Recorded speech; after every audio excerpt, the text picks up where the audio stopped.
Alors nous sommes donc ce matin, on est lundi, on est le 25 Tevet et nous sommes arrivés donc à la dernière page de Baba Messiah, Kouf Yudhet Amoud Bet.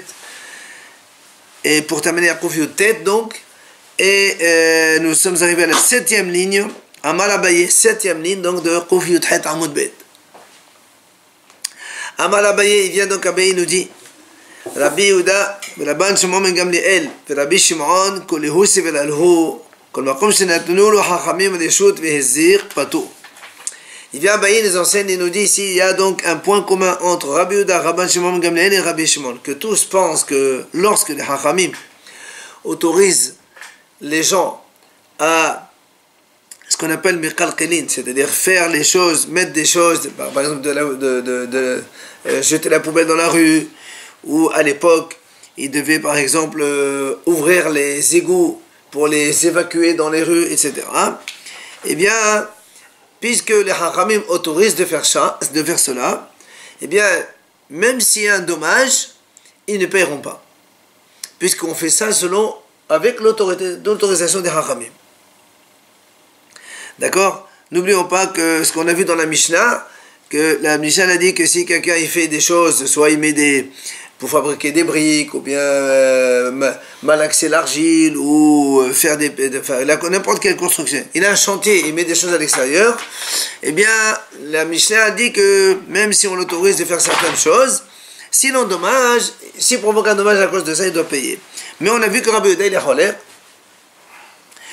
Notamment, on a vu donc aussi dans le cas de Rabbi Yehuda qui a dit que quand un homme il met une veilleuse de Hanouka à l'extérieur de son magasin et après il y a un chameau qui passe avec un chargement de lin dessus et que ça brûle, on a dit Rabbi Yehuda il dit que c'est pas tour. Donc dans tous les cas que les Hachamim m'autorisent à faire quelque chose, puisque je fais ça avec l'autorisation des Hachamim, donc eh bien je suis pas tour même s'il y a un dommage.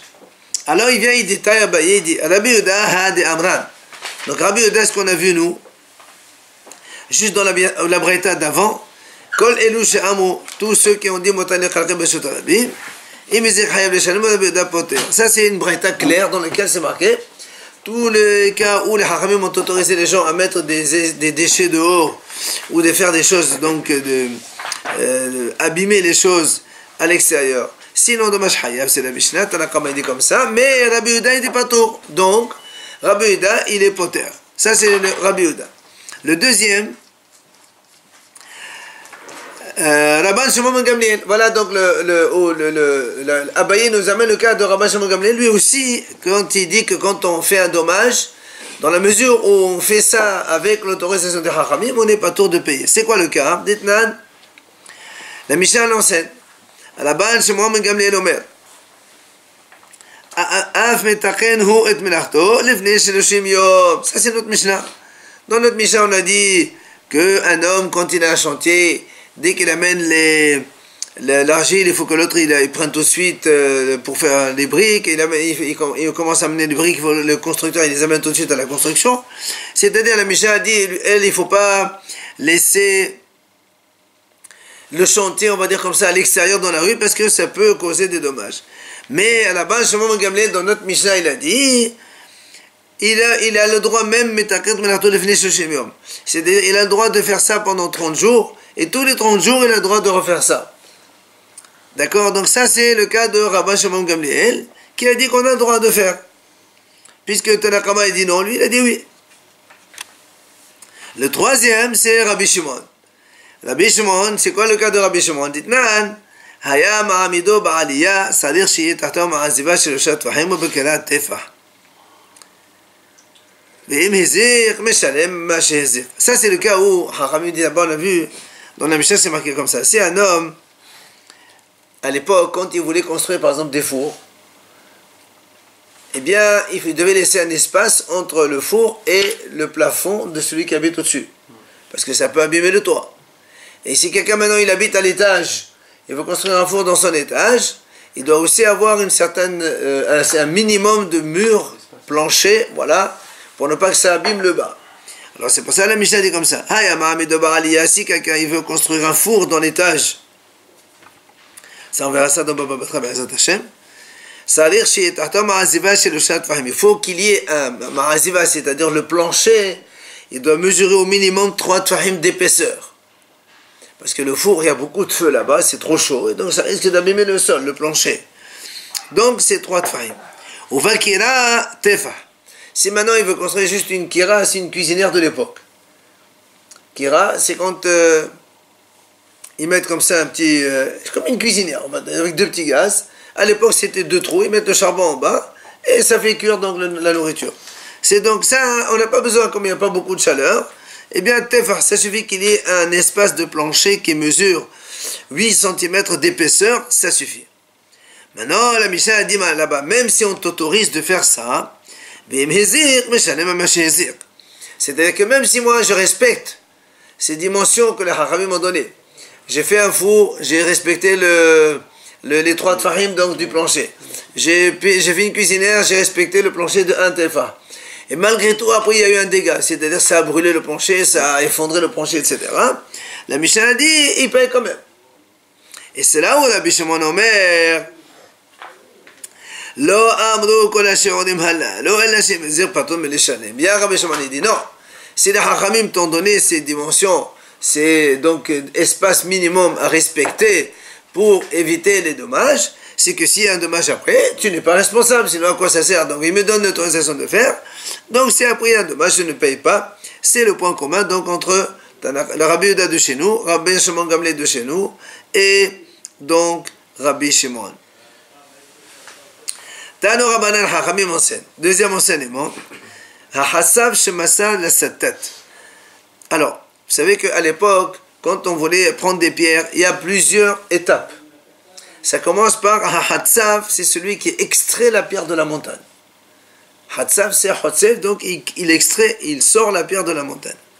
Shemasa la Satat. Lui, il transmet ça à qui? À un Satat. Satat, c'est quelqu'un qui après, il va limer, il va donc donner les dimensions nécessaires à la pierre, tailler, exactement tailler la pierre. Ensuite, alors, on donne les différentes étapes, après on explique la braïta ici. Après, donc, celui qui a fini de tailler la pierre, il va donner ça à un hammar, c'est-à-dire un ânier, qui va transporter la pierre. Ensuite, l'ânier, il va donner ça à un kataf, transporteur sur les épaules, qui lui va la donner au maçon qui va construire. Le maçon, lui, il va donner ça à l'adrichal, c'est l'architecte de l'époque, c'est-à-dire celui qui va dire tu fais ça comme ça, tu fais ça comme ça, tu fais ça comme ça. Voilà les différentes étapes donc d'avant, comment on faisait. Alors c'est pour ça que la braïta dit comme ça.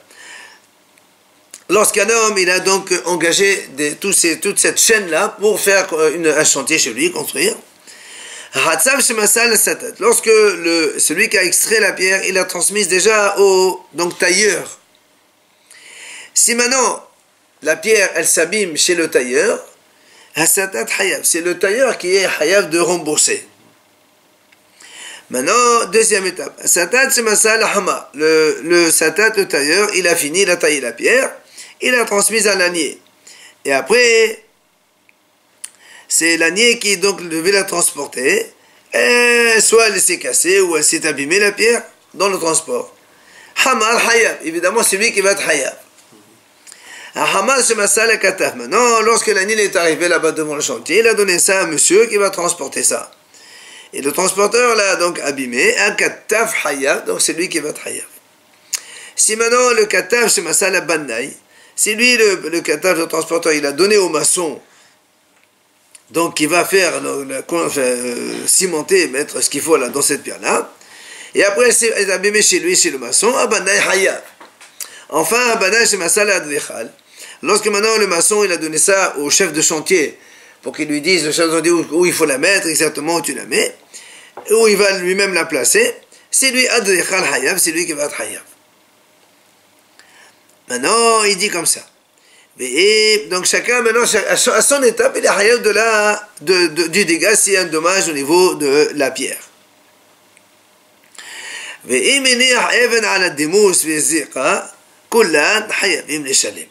dit maintenant si le monsieur il a placé la pierre sur le dimous, c'est-à-dire dans le binyan, dans la construction, il a placé et après la pierre, soit elle est tombée, soit elle a endommagé, eh bien, la braïta, elle dit, tous ils sont responsables. C'est-à-dire, depuis l'extracteur de la pierre, jusqu'à donc le dernier élément de la chaîne, ils sont tous Hayav.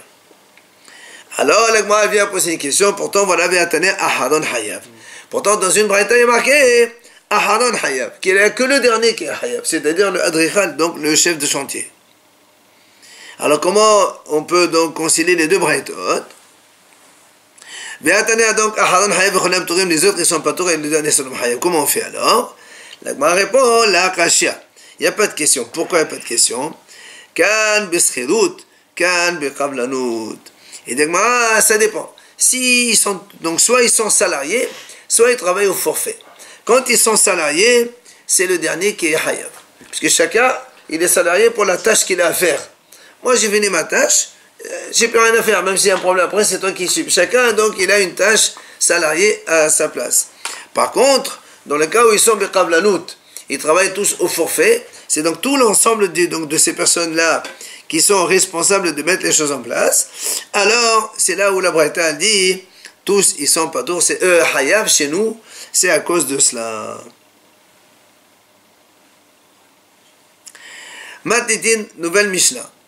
Shete Ganot Zo al Gavzo Vahayarak Bentay. La Mishnah finit comme ça. Il y a donc deux jardins, on va dire de potagers par exemple, voilà. Zo al Gavzo, c'est-à-dire il y a un potager qui est comme ça. Après il y a un dénivelé. Et un autre monsieur, il a un potager. Donc il y a deux maisons avec un petit dénivelé comme ça. Et il y a donc un potager ici, un autre ici. Il y a un mur comme ça qui est vertical ou un petit peu penché, on s'en fout. Et voilà que lui, il a planté donc des légumes chez lui, ça pousse. L'autre, ça a planté, ça pousse. Et le problème, c'est que dans le mur intermédiaire, il y a aussi des légumes qui poussent. Qui va prendre ces légumes? Rabbi Meir Omer, c'est l'Ilion. Rabbi Meir dit, c'est celui d'en haut qui prend les légumes. Rabbi Yehuda Omer, c'est Tahton. Rabbi Yehuda dit non, c'est celui d'en bas qui prend les légumes. Et on va expliquer pourquoi, chacun il explique pourquoi. Amar Rabbi Meir, Rabbi Meir, il a dit qui? C'est celui d'en haut qui prend. Pourquoi? Il dit parce que si tu n'as pas de terre, ça ne peut jamais pousser dans le mur intermédiaire. On a comme ça et comme ça. Rabbi Meir dit celui d'en haut est celui qui va prendre les choses qui poussent. Pourquoi? Parce que s'il n'y a pas de terre ici, ça ne poussera jamais. Donc c'est pour ça que s'il pousse, c'est grâce à cette terre à lui, celui d'en haut. Donc il prend. Alors Rabbi Yehuda, qu'est-ce qu'il dit?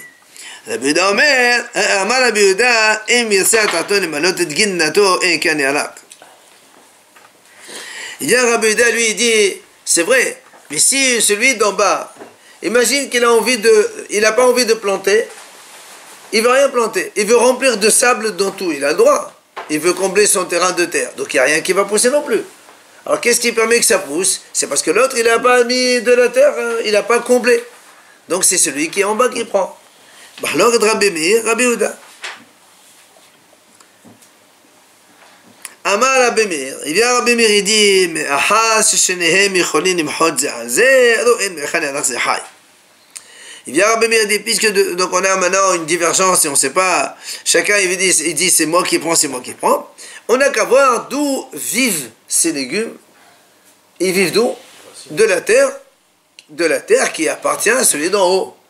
Donc c'est pour ça que Rabbi Meir, il dit c'est celui d'en haut qui prend ces légumes-là. On a dit l'autre, s'il mettait le sable, il n'aurait pas pu pousser aussi. Oui, mais il te dit, mais le Rabbi Meir maintenant il te dit, mais alors au final, d'où ça pousse? C'est grâce au sable de l'autre. Alors c'est lui qui les prend.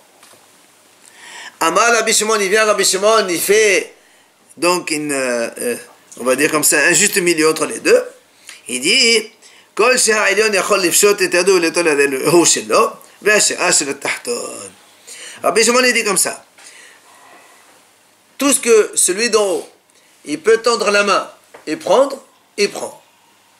Et le reste, ce qui n'arrive pas à atteindre avec sa main, ben ça appartient à celui d'en bas. On fait partage. Celui d'en bas, il va en avoir plus quand même. Ça dépend de la hauteur. Ça dépend de la hauteur. Et si celui d'en bas il tend la main, il ne peut pas aller plus haut, qu'est-ce qu'on fait? Comment c'est? Il ne peut pas appeler pour. Celui du haut, il tend la main. Il tend la main, il arrache les légumes. Okay. Il a à peu près 2 bras, 50-60 cm. Celui du bas, il fait le même geste. Non, celui de bas, il prend tout le reste. Pourquoi il ne ferait pas le même geste? Non, parce que la Gemara l'explique ici, elle dit, pourquoi on ne dit pas celui de bas il fait la même chose? Elle dit parce que c'est vrai que normalement, lui, celui d'en haut, il doit prendre tout ça. Mais tu ne peux pas aller, comment tu peux oser aller chez l'autre? Tu rentres dans son jardin et tu récupères les légumes qui sont dans son jardin. Oui, ça ne se fait pas. Celui d'en bas, s'il ne peut pas non plus... Ah non, celui d'en bas, il peut toujours. Il est chez lui, il peut même apporter une échelle s'il veut. Mais vous, vous ne pouvez pas mettre une échelle d'en haut pour aller prendre en bas. L'échelle, il peut aller jusqu'en haut aussi. Oui, mais c'est pour ça que Rabbi Shimon dit on prend un juste milieu, on laisse celui d'en haut, il prend à hauteur de bras, jusqu'à ce qu'il peut, et après le reste, ça restera pour celui d'en bas. C'est un peu le partage gentil. Voilà donc notre Mishnah. Gemara, Amar Rava, il vient là-bas et dit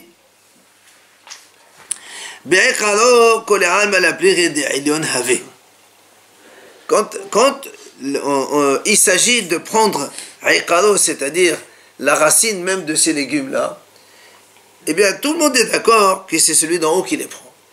Parce que la racine, c'est ce qu'il y a à l'intérieur de la terre, d'accord? Si on parle, par exemple, je sais pas moi, qu'est-ce qui pousse sous la terre? Les carottes. Les carottes, c'est sous la terre, voilà. Imaginons, par exemple, imaginons il y a des carottes. Il y a les feuilles dehors et la carotte à l'intérieur. Si on parle donc de carottes à l'intérieur, puisqu'ils sont à l'intérieur, tout le monde est d'accord que c'est celui d'en haut qui les prend. Même Rabbi Yehuda dit celui d'en haut qui les prend. Alors c'est quoi le problème? Jusqu'en bas du terrain de l'autre. Oui, bah oui, puisque c'est dans sa terre. Jusqu'en bas du terrain. Absolument, absolument. Alors c'est quoi le problème? Le m'a dit qu'il plierait Benofo. La question c'est quand il y a le branchage qui sort. C'est-à-dire si tu as des légumes avec des branches, soit des herbes, chassa ou je sais pas quoi encore. Alors Rabbi Meir Sava, Shadi Nofo Batanakado. Rabbi Yehuda Sava, Lam Nenen Shadi Nofo Batanakado. Alors Rabbi Meir lui dit, puisque celui d'en haut, il a le droit de prendre les racines, tout ce qui est donc à l'intérieur de la terre, alors même l'extérieur, on le met avec l'intérieur, il prend tout. Ça c'est l'avis de Rabbi Meir. Rabbi Yehuda dit non. Même si c'est celui qui prend la racine à l'intérieur de la terre, ce qui sort de la terre, selon Rabbi Yehuda, ça appartient à celui d'en bas, donc chacun il reste sur sa position. Et il nous amène d'ailleurs une autre mahlok entre Rabbi Meir et Rabbi Yehuda qui est similaire à ce qu'on vient de voir. Détania, la Gemara, elle ramène ici une braïta. Hayosem min hageza ou min hashorashin, hade elu sheba'al hachaka devede Rabbi Meir. Rabbi Yehuda omer min hageza shel ba'al ha'il, anu min hashorashin sheba'al hachaka. La Gemara ramène ici, lorsque un homme, il vend, des fois ça se vend, comme ça se faisait avant, je vends un arbre à quelqu'un. L'arbre, c'est-à-dire la production de l'arbre. Moi j'ai un terrain,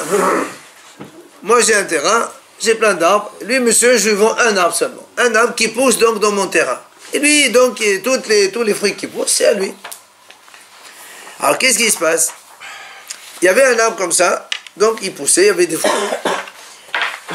Et il y a des fois un autre tronc qui sort. D'accord? Un autre petit tronc qui sort. Alors, il peut sortir soit de la terre, soit il peut sortir de l'arbre aussi. Alors, qu'est-ce qui se passe? À qui c'est qui prend ça? Alors, la Braïta dit comme ça. Rabbi Meir dit comme ça. Que on va dire le petit arbuste, il sort du gros tronc original, ou il sort de la terre. Des fois, donc il y a le gros tronc et l'autre qui sort à côté, en bas, donc de la terre. Dans tous les cas, le petit arbuste, il n'appartient pas à l'acheteur, il appartient au propriétaire de la terre. Donc c'est le propriétaire de la terre qui garde, qui prend les fruits de cette petite arbuste-là.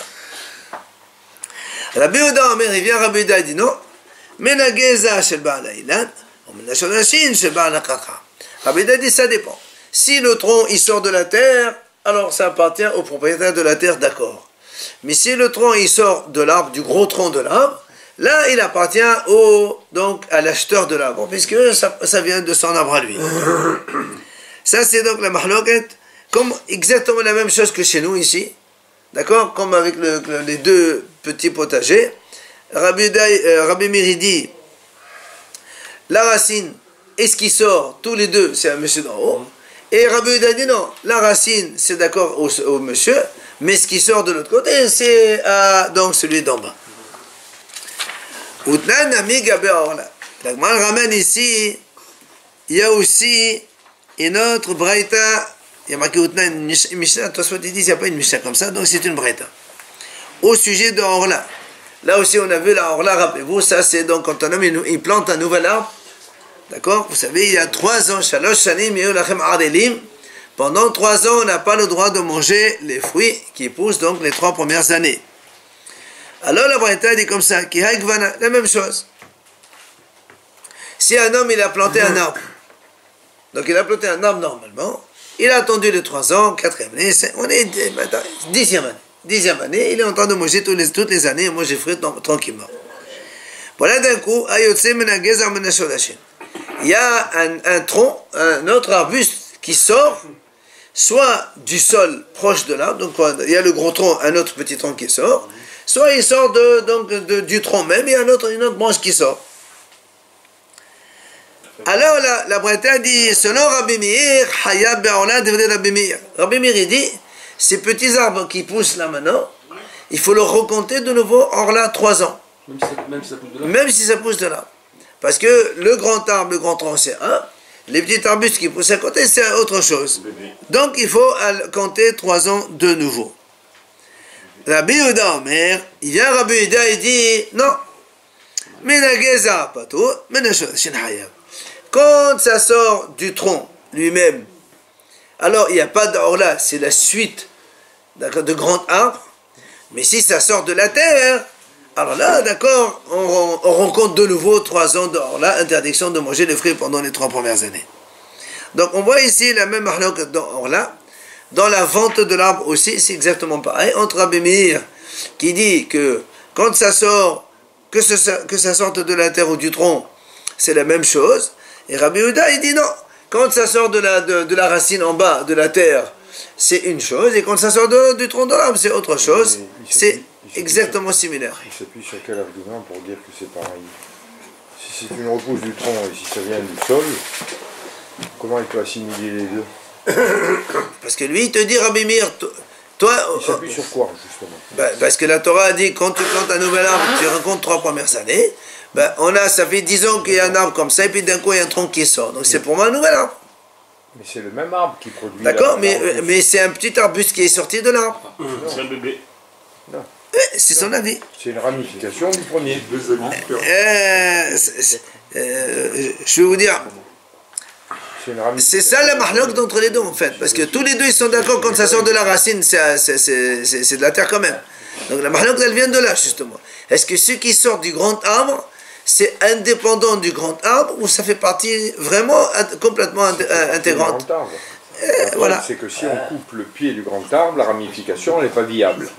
Donc ça appartient au grand arbre.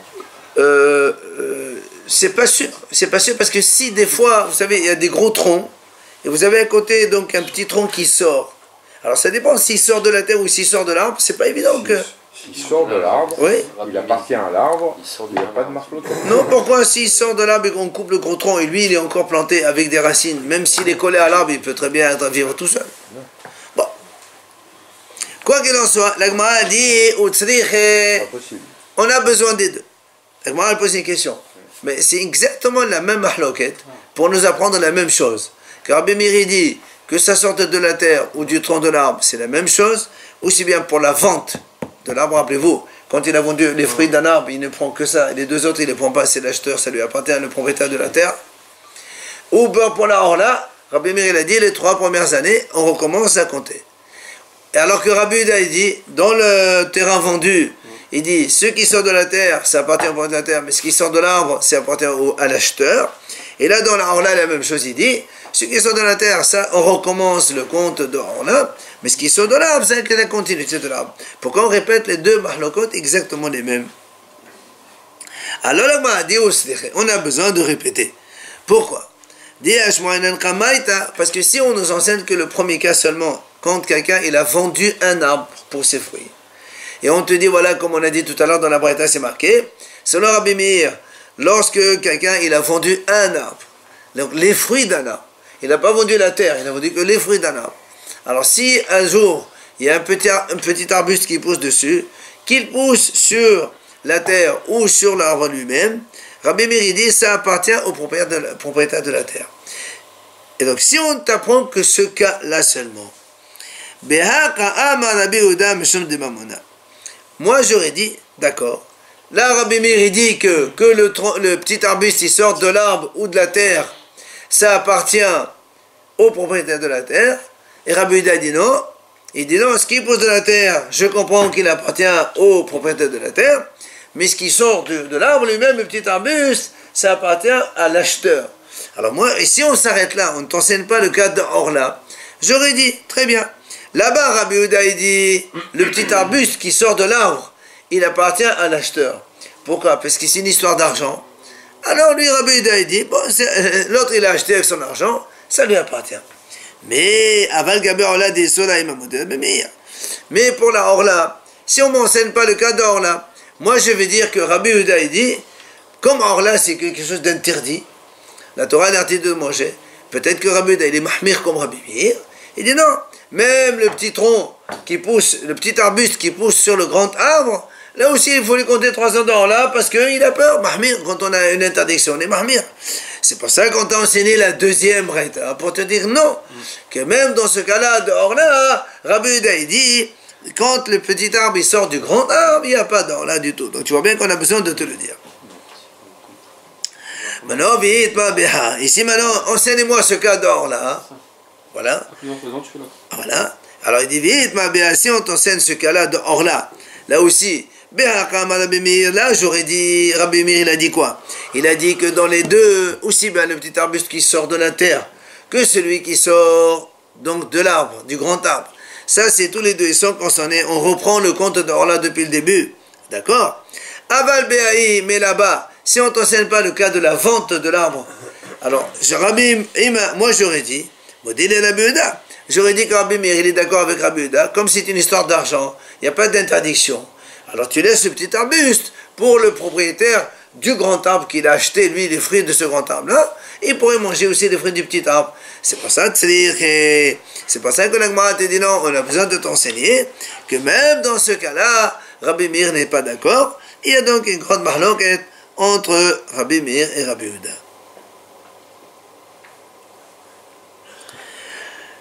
Rabbi Shimon Omer, Amar Rabbi Shimon Omer dans la Mishnah c'est marqué. Ça c'est donc on va dire comme ça, le juste milieu que Rabbi Shimon nous a donné.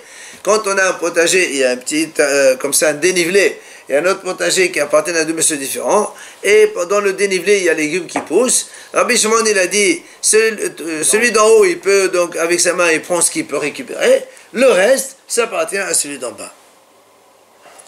Bien, la Gemara nous explique, Amre deve Rabbi Anai, on a dit dans la yeshiva de Rabbi Anai, ou Bilvad, Sheloi Anes. C'est-à-dire, il ne peut pas faire des efforts, on va dire, extrêmes pour aller chercher au maximum. Juste à portée de main, ce qui est à portée de bras, tu tends ton bras, tu prends. Mais tu ne peux pas faire des choses. Tu ne peux pas genre mettre les pieds, tu peux voilà, bah, tu peux pas, voilà, tu vas, je sais pas, moi, tu dis à ton fils de t'attraper les pieds et tu continues à plonger un peu dedans. C'est pas comme ça. De façon naturelle. Tends le bras et prends. Hein? Ça dépend de la taille de la personne. Non, ça vient de lui, c'est normal, c'est vrai, voilà, tu peux pas appeler quelqu'un de géant, il a un bras encore de 1 mètre plus long pour faire plus. C'est pas comme ça. C'est lui, Anis. Alors, Ba'ir Rav Hanan, la Gemara dit ici, Rav Hanan, il pose une question. Certains disent, V'etem Rabbi Yirmiyah. Il dit, Magia lenofo ve'en magia le'ekado. Magia le'ekado ve'en magia lenofo.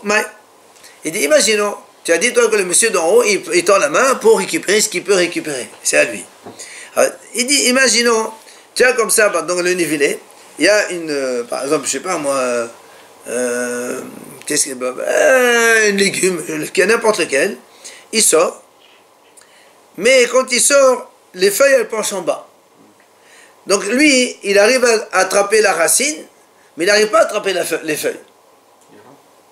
Est-ce qu'il peut prendre? Et les feuilles, c'est pas lui, puisqu'il n'arrive pas. Ou bien le contraire, l'Agma a dit le contraire. Tiens, la feuille elle est comme ça. Lui, il arrive à attraper la feuille, mais il n'arrive pas à toucher la racine. Est-ce qu'il peut prendre? Il prend ce qu'il a dans la main. Oui, mais tu ne peux pas couper. Imagine la salade, elle est comme ça, longue de 20 à 30 cm. Toi, tu arraches comme ça les 10 cm de bout, c'est pas joli. Non, si j'attrape la racine, je prends Non, pas la... non, la racine, ça c'est aussi une question. Pourquoi vous prenez? Puisque les feuilles elles sont en bas. Nous, on a dit jusqu'à portée de main. Portée de main, c'est à portée de main. Pas la racine. Ah non, la racine, c'est pas le légume. Nous, on a dit à portée de main, pour nous, c'est tout le légume. C'est ça la question. La pomme de terre, c'est une racine. Bon, la pomme de terre, c'est comme ça, c'est un détour. C'est pour ça que j'ai pris l'exemple de la salade ou les épinards ou des choses comme ça. Quoi qu'il en soit, l'Agma a dit Teco, donc il n'y a pas donc réponse, c'est bon. Amar Ephraim Safra Talmido Shel Rish Lakish Meshum Rish Lakish. Il vient Ephraim le Sofer, donc il est là de Rish Lakish. Il vient nous dire au nom de Rish Lakish. Halakha ke Rabbi Shimon. Justement, il dit donc là, halakha comme il a dit Rabbi Shimon. Rappelez-vous, Rabbi Shimon c'est celui qui a fait donc le juste milieu entre les deux. Celui d'en haut, il met la main là où il attrape, c'est à lui. Le reste, il le laisse pour celui d'en bas. Donc ça paraît équitable. Alors, Amaruha Kameh de Shvud Malka. Amalehu Aperion Nemteyeh le Rabbi Shimon. La Gemara raconte qu'on a dit cette halakha devant Shvud Malka. Alors, c'est qui Shvud Malka? Rashi dit c'est le gouverneur perse, le roi de Perse, qui connaissait la halakha des Juifs. Et quand on lui a dit ça, ça lui a plu, cette solution que Rabbi Shimon a trouvée. Il a dit Aperion Nemteyeh le Rabbi Shimon. Hazakilo, kol hakavod, Rabbi Shimon a trouvé une bonne solution. Après, Rashi, il a amené une autre version, parce que nous, le terme de Shevur Malka, c'est vrai, on le prend en général, on le rencontre dans ce cas où on dit que c'est un gouverneur, Shevur Malka, Malka c'est un gouverneur, c'est un roi. Mais il y a des fois où Shmuel, le Amora Shmuel, on le qualifie aussi de Shevur Malka. Alors, il y a Shevur Malka, c'est ça le titre qu'on lui donne le surnom, qui est le gouverneur. Mais Rashi repousse cette idée, il dit c'est pas possible d'être ça. Parce que on ne peut pas dire on a dit ça devant Shmuel. Ça veut dire qu'on a raconté la Mishnah devant Shmuel. Shmuel, il est censé connaître toutes les Mishnayot. Tu n'as pas besoin de me dire ça. Alors on n'a pas besoin que l'élève de Rish Lakish répète ça devant Shmuel pour te dire que... Donc c'est pour ça que Rashi reste sur la position comme quoi c'est le Shevur Malka. Effectivement, Tosfot il ramène ici, il dit, pour appuyer comme quoi ce qu'il a dit Rashi, la première version comme quoi c'était le gouverneur perse, c'est la plus plausible. Parce que tu vas me dire, mais quel rapport gouverneur perse avec notre Torah qui ne connaît rien du tout? Il dit non, celui-là il connaissait. À leur époque, il y avait un qui connaissait la Torah. Il dit, on a vu dans Avodah Zarah à la fin, c'est marqué une fois, il y a vu Rav Yehuda, il est allé chez le gouverneur justement, et lui il voulait lui couper un peu de etrog pour manger. Seulement le couteau d'un goy, c'est assourd, il a coupé la viande et tout, on n'a pas le droit. Et la Gemara là-bas raconte que le gouverneur, il a pris le couteau, il a planté 10 fois dans la terre, vous savez, pour le cacher Ézéchiel et l'eau, voilà, et après il lui a coupé. Donc ça veut dire qu'il connaissait un peu notre Torah. Donc c'est pour ça que il dit, Rachid, soit tous les deux sont plus d'accord pour dire que ce Shevur Malka, c'est vraiment le gouverneur perse qui a dit ça. Et qu'est-ce qu'il a dit? Ça veut dire, Rachid dit, Peyon Hen, la grâce vient à Rabbi Shimon qui a trouvé cette solution-là. Et c'est vrai que... Et dans les commentaires... Hein? Aujourd'hui, par exemple, on se trompe, on prend un couteau, on coupe le fromage avec, on le met dans la terre, c'est bon. C'est pas dans tous les cas. Il y a des situations dans lesquelles on permet de faire ça, mais pas toujours. Il y a une autre version de Rabbi Hananel, lui il dit, ça veut dire quoi le mot apérion? Il a dit apérion, ça vient du mot, comme ici il lui fait une bracha, ben porat Yosef. Périon, porat, c'est la même chose. Donc, kilo, ça veut dire que des hachamim comme ça, ils se multiplient. Et enfin, un autre pérouche, il dit que le mot apérion en perse, ça veut dire chazak ou baour. Kilo, il a dit Hazak, il a trouvé des choses comme ça. Donc nous aussi, Hazak, on a terminé la Gemara aussi, on va juste commencer quelques mots de Baba Batra, on commencera de l'Abdi Neder. Alors, la Mishnah, elle commence comme ça. השותפין שרצו לעשות מחיסה בחסר, בונים את הכותל באמצע. Il dit là-bas, on parle d'un cas où deux voisins, ils ont donc à l'époque, comme aujourd'hui, souvent on a toujours une maison, et après la maison, on a une petite cour devant la maison. Et le voisin, c'est la même chose, il a la cour, et derrière il a donc sa maison. Et donc il y a la cour commune. Maintenant ils veulent faire une barrière, une clôture entre les deux, d'accord, pour séparer un petit peu. On va voir, parler du vis-à-vis. Ouais, voilà, chacun il reste dans sa lieu, pour éviter comment on appelle ça? C'est la proximité. Non, quand des gens ils ont une vis-à-vis. Alors prenez vis-à-vis. Alors, ils voulaient faire une mehsa. Le problème c'est que maintenant, quand ils veulent faire le vis-à-vis, ils vont construire une clôture. Alors toute la discussion dans la Mishnah là-bas, hein, si quelqu'un il veut une épaisseur de mur de 20 cm, l'autre dit non, moi je veux 10 cm, ça suffit. L'autre dit non, moi je veux 30 cm, etc. C'est toute la discussion dans la Mishnah. Comment on peut faire? Par exemple, si on se met d'accord, quand on se met d'accord, il n'y a pas de souci. Mais quand on ne se met pas d'accord, qu'est-ce qui va arriver plus loin? Alors quand on se met d'accord, par exemple, ils veulent construire une clôture d'un mur qui fait 30 cm. Comment on fait? Chacun il donne 15 cm de ce terrain, et l'autre 15 cm, et on fait au milieu. Ça c'est quand on se met d'accord. Voilà. Et là après on va discuter, mais on verra donc plein de choses de même.